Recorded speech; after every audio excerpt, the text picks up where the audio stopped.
தாய் வீடு மே 2026. முல்லைச்சாரல். எழுதியவர் ரஞ்சனி சுப்பிரமணியம். வாசிப்பவர் ஆனந்தராணி பாலேந்திரா. கப்பலில் இருந்து இறக்கி கடலினுள் விடப்பட்ட அந்த ஆழ்கடல் ஆய்வுகளும் தன் உடலின் நாற்புறமும் இருந்து பிரகாசமான ஒளி வெள்ளத்தை பாய்ச்சியபடி கடலின் ஆழத்தை நோக்கி வேகமாக பயணிக்கத் தொடங்கியது. கடலின் பெரும் நீரழுத்தத்தினை தாங்கும் திறன் படைத்த அதன் டைட்டானியம் உடல் போலவே மனதாலும் உடலாலும் வலிமை பெற்ற ஆதவனும் அக்கலத்தினுள் அமர்ந்திருந்தான். ஆதவ், நீ போய் வரும் வரை உனக்கான என் பிரார்த்தனைகளுடன் காத்திருப்பேன்.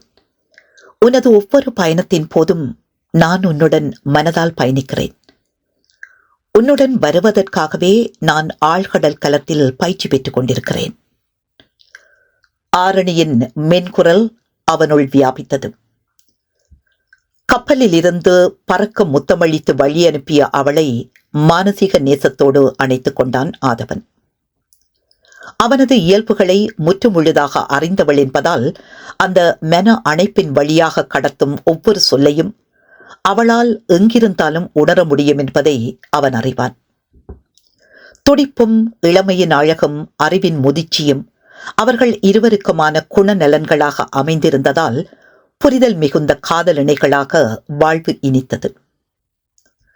அவளுடனான நினைவுகள் மனதில் முகிழ்க்க பரவசமான புன்னகையொன்று முகத்தில் மலர்ந்தது. கடலுடன் இணைந்த வாழ்விற்காக இசைவாக்கமடைந்த அவனது உடலினையும் மனதினையும் டைட்டானியத்தின் இயல்புகளோடு அவள் ஒப்பீடு செய்வது வழக்கம். தாங்கும் வலு மட்டுமல்ல, நினைவுகளில் துருவேறாத கூர்மை புத்தியும் எந்த உக்கிர சூழ்நிலையையும் எதிர்கொண்டு தாங்கும் மந்திர சக்தியும் அவன் இயல்பு என்பதையிட்டு அவளுக்கு மிகுந்த பெருமிதம் உண்டு. அவளது கணிப்புகள் உண்மையானவை. ஆழ்கடலும் அழகிய கரையும் அவனது உலகு. ரசனை, மயக்கம் எது வேண்டுமானாலும் வைத்துக் கொள்ளலாம்.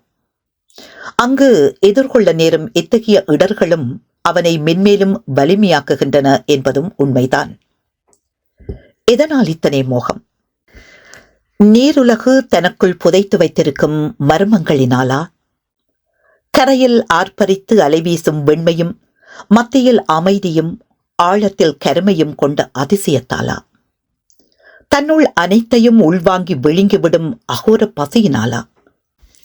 தனது ஆழத்தின் கீழ் செந்தணல் குழம்புகளை ஒளித்து வைத்திருக்கும் பேரண்ட ரகசியத்தாலா? இவை எல்லாவற்றுடனும் கலந்து காலம் அவனுக்கு அளித்த அனுபவங்களே இந்த மாறாத ஈர்ப்புக்கு காரணம்.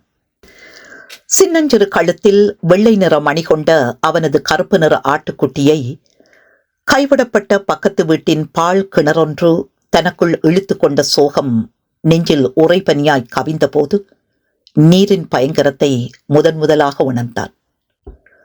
அதே பால் கிணறு யுத்த காலத்தில் ஷெல்லடிக்கு தப்பவென திக்கு தெரியாமல் இருட்டில் பாய்ந்து வந்த தன் ஆருயிர் அப்பம்மாவை விழுங்கிய சோகம் அன்றைய நாளில் நீரின் மேலான கோப வெறியாக மாறி அவனை அலைக்கழித்ததையும் நினைவின் ஆழத்தில் பதியமிட்டு வளர்த்திருந்தான்.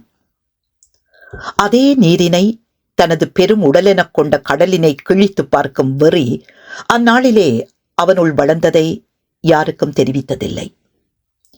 ஆனால் அனைத்தையும் உள்ளிருக்கும் அக்கடலில் பெருங்கப்பல்கள் இலகுவாக மிதப்பதை அவதானித்த போது பிரமிப்பு தோன்றியது.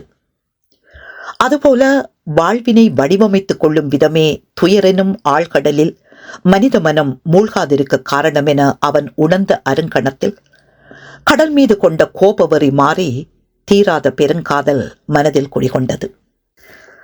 கடலினை கிழித்து அதன் ஆழம் வரை பதிக்கும் ஆழ்கடல் நீரோடியாக தன்னை தகவமைத்துக் கொண்டவன் மெல்ல மெல்ல அந்த மர்ம அழகில் மயங்கி ஆட்கொள்ளப்பட்டான்.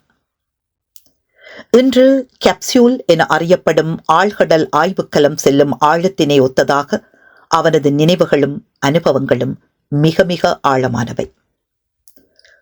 புலம்பெயர முதல் அவனது இளமை கால சோகங்களை மறப்பதற்காக கடலில் சென்று மீளாதவர்களை சடலமாகவேனும் மீட்க உதவி செய்த அனுபவங்களை மனது அசை போடத் தொடங்கியது.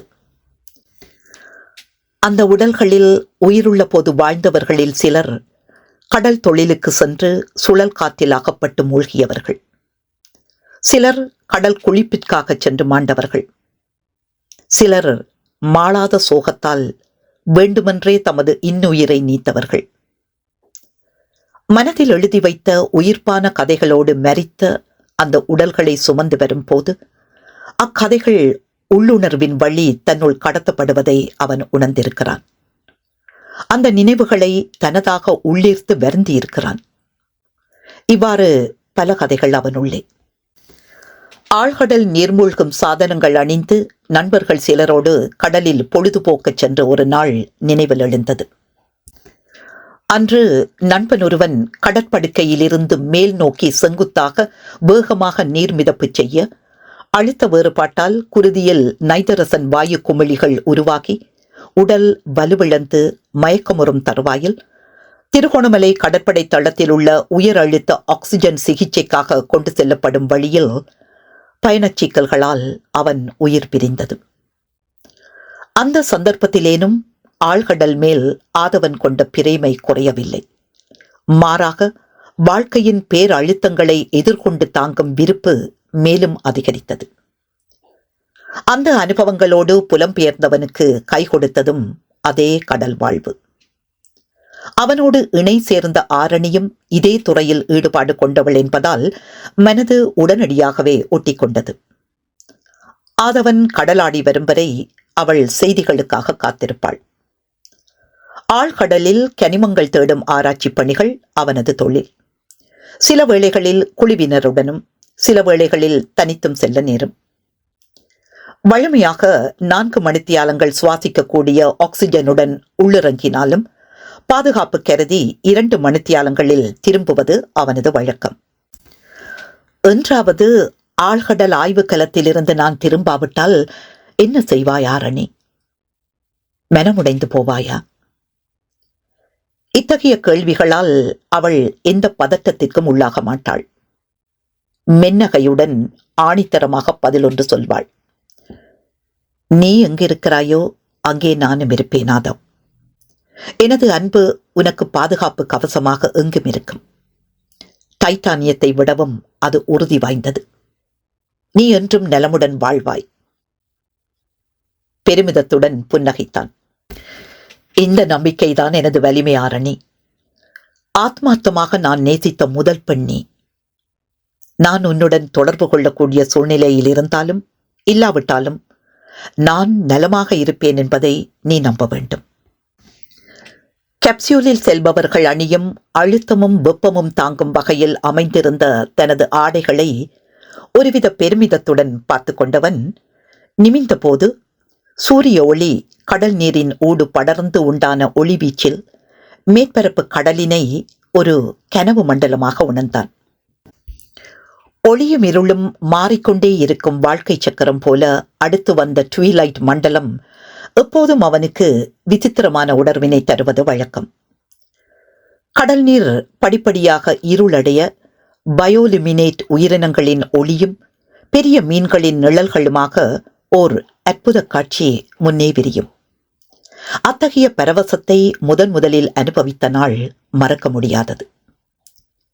இந்த சூழலில் ஆரணியை மார்போடு அணைத்தபடி மீன்களைப் போல நீந்திக் கொண்டிருந்தால் எப்பேற்பட்ட பேரனுபவமாக இருக்கும் என்ற நினைவு இன்ப மயக்கத்தை தந்தது. பௌர்ணமியன்று கடலானது சந்திரனை நோக்கி மிக ஈர்ப்புடன் பொங்குமென அப்பம்மா கூறியிருக்கிறார். தன்னையும் ஆரணியையும் கடலின் ஆழம் பிரிக்கும் சமயங்களில் பூரண நிலவினைப் போன்ற அவள் மீதான ஈர்ப்பு தனக்கும் மிக அதிகமாவதை எண்ண பெரு வியப்பு தோன்றியது. கனவுலகிலிருந்து மீண்டவனுக்கு அடுத்து வந்த ஆழ்கடல் மண்டலத்தின் ஹைட்ரோதெர்மல் வென்ஸ் நீரோட்டங்கள் சிறுவயது மீன்தொட்டி நினைவுகளை உயிர்ப்புடன் கிளறின. வெந்நீரின் வாயு குமிழிகள் ஒரு குடை போல விரிந்த தோற்றமானது ஆழ்கடல் தரை நெருங்குவதை அவனுக்கு அறிவிக்க சற்று தூரத்தில் குறுக்காக கடந்த நீலச் சுறாவினை பார்த்து வியந்தபடி குடை விரித்து மிதந்து வந்த ஜெலிஃபிஷ் கூட்டத்தினை ரசித்தபடி நெய்தலினும் பேரழகின் ஆழத்தில் மற்றுமோர் அதிசய உலகத்தின் வசப்பட்டான். எத்தனை முறை பார்த்தாலும் சலிக்காத பேரழகு. நிலத்தினைப் போலவே கடலின் ஆழத்திலும் முல்லையின் சாரலும் குறிஞ்சியின் அழகும் மருதத்தின் மாண்பும் பரந்திருப்பதை அவன் சிறுவயதிலேயே அறிவான். அதில் உயிர் வாழும் அதிசய தாவரங்கள், விலங்குகள் பற்றியும் கனிமங்கள், ஆழ்கடல் ஆராய்ச்சிகள் பற்றியும் விஞ்ஞான ஆசிரியையான அப்பம்மா ஆர்வத்துடன் விவரிப்பதை வியப்புடன் கேட்டுக்கொண்டே வானத்து விண்மீன்களின் கண் சிமிட்டலை பார்த்திருப்பான். உருமாறி அசைந்து கொண்டே இருக்கும் மேகக்கூட்டங்களை ரசித்தபடி அப்பம்மாவின் மடியுறங்கிய அழகிய கனாக்காலங்களின் இனிமை மனதினை நிறைத்தது. விழிப்பும் நித்திரையும் கலந்த அரை மயக்க நிலையில் பச்சை நிற கடற்குதிரையில் ஏறி ஆழ்கடல் நிலத்தில் வேகமாக பறந்து கொண்டே தன்னை ஒரு விஞ்ஞானியாக கற்பனை செய்து கொள்வதில் அத்தனை மகிழ்ச்சி அவனுக்கு. சிறுவன் என்று தன்னை அழைத்துக் கொள்வதில் இன்றும் மகிழ்வு காணும் அவன் தன் மனப்பெட்டகத்தில் இந்நினைவு பொக்கிசங்களை பத்திரமாக சேமித்து வைத்திருந்தான். கடல் மீனுக்கெல்லாம் சாப்பாடு எப்படி கிடைக்கும்? சாமி கொடுப்பாரா அப்பம்மா? அறியாத சிறுவயது கேள்வி. இன்று நனவாக காணும் ஹைட்ரோதெர்மல் வென்ஸ் நீரோட்டங்கள் தான் கடல் உயிர்களின் உணவுக்கான ஆதாரமாகவும் வாழ்விடமாகவும் உள்ளது என்பதை அப்பம்மா அன்று கூறிய போது ஏதும் விளங்காவிட்டாலும் விளங்கியது போல தலையை அறம்புறமாக ஆட்டுவது அவனது வழமை. சிறிய மீன்களை விழுங்கி பெரிய மீன்கள் உயிர் வாழ்தல் என்பது வலியோர் வாழ்தலுக்காக மெலியோரை விழுங்குதல் என்ற இயற்கையின் தர்மம் கடலிலும் நடைமுறையில் இருப்பதை காலம் அவனுக்கு உணர்த்தியது. அதற்கேற்ப வாழ்வினை எதிர்கொள்ளும் மனோதிடத்தினை அது அவனுள் வளர்த்தது. அப்பம்மா என்று இருந்திருந்தால் துணிவு மிக கொண்ட ஓர் ஆழ்கடல் ஆராய்ச்சியாளனாகத்தான் வளர்ந்திருப்பதையிட்டு மனம் மகிழ்ந்திருப்பார். இந்த மன துணிவும் தொழில் நேர்த்தியும் அவரால் ஊட்டப்பட்டதல்லவா என்ற நினைவு அடிமனதில் எழுந்து ஏக்கம் கொள்ள வைத்தது. நேற்றைய கனவில் வந்த அப்பம்மா, கண்டு கனகாலமாச்சுதடா செல்லம், கெதியில உன்னிட்ட நான் எப்படியாவது வருவன் என்று சொன்னதை மகிழ்வுடன் மனம் கொண்டபோது எந்த ரூபத்தில் அவர் தன்னிடம் வரக்கூடும் என்பதில் அவன் உள்ளத்தில் அழகிய கனவாக மலர்ந்தது. I miss you so much அப்பம்மா என கண்கலங்கி வாய்விட்டு கூறியவன் அவர் அணியும் நூல் சேலையின் வாசனையை மனதால் நுகர்ந்து கொண்டே நிஜ உலகிற்கு மீண்டான். அப்பம்மாவின் பெயர் போலவே முல்லையின் நறுமணம் இதயத்தில் நிறைந்தது. கனவுகளிலும் கற்பனைகளிலும் வாழ்வதை வாழ்வின் ஒரு பகுதியாக கொண்டவன் அவன். எதையாவது சாதிக்க துடிக்கும் அவனது மனதிற்கு இந்த ஆழ்கடல் பயணங்கள் மட்டுமே போதுமானவையாக இருந்ததில்லை. எதை சாதிக்கலாம் என்பதும் இன்னமும் தெளிவாகவில்லை. இன்னும் 2 வாரங்களில் அவர்களுக்கு திருமணம் நிச்சயிக்கப்பட்டிருந்தது. அதற்கிடையில் ஒரு சாதனை வீரனாக ஆரணியின் கைப்பற்ற வேண்டும் என்பது அவனது கனவு. நிறைவேறுமா? திருமண நினைவுகள் சூழ்கையில் தன்னை கடந்து சென்ற கடற்பாம்புகளின் இணைதலை கண்டபோது முதலிரவை கடற்படுக்கையில் கொண்டாடும் விசித்திர சிந்தனைகள் உதிக்க இளவெட்கத்துடன் சிரித்து கொண்டான். அதே நேரம் ஆரணியும் அதே நினைவில் சிலித்து கொண்டாள். திருமணத்துக்கு முன்னதான அவனது கடற்பயணம் இன்று. முன்பு எப்போதும் வந்திராத சற்றே சிக்கல் நிறைந்த ஒரு கடற்படுக்கை பகுதியை இப்போது அண்மித்திருந்தான். கடல் நிலப்பரப்பின் வரைபடங்கள் ஏற்கனவே சோனார் GPS தொழில்நுட்பங்களினூடாக கணித்திருந்ததால் ஆராய வேண்டிய பகுதிகளை இலகுவாக இனங்காண முடிந்தது. கேப்சியூல் பாய்ச்சிய ஒளிவெள்ளத்தில் தோய்ந்த நீரடி தாவர காடுகளினோடு தெரிந்த மங்கிய பசுமை கலந்த நீலம் மனதை மயக்கியது. பச்சை, செம்மஞ்சள், சிவப்பு, ஊதா, மண்ணிறம் என பலவர்ண கலவையில் காட்சி தந்த பவளப்பாறைகளினதும் சிறு மலைகளினதும் வனப்பு அதி அற்புதமாக கண்முன் விரிந்த பொழுதில் வழமைக்கு மாறாக தன் வாழ்வில் ஏதோ ஒன்று நடக்கப் போவதை மனது உணர்ந்தது.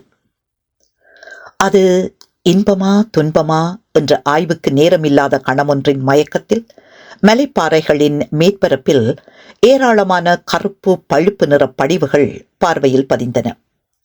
அவை கோபோல்ட், மேங்கனீஸ் போன்ற பெறுமதியான கனிமங்களை தன்னுள் கொண்டிருக்கக்கூடும் எனும் முன்னிய அவதானிப்புகளும் அனுபவ அறிவும் உறுதி செய்ய அவனது முகம் மலர்ந்தது.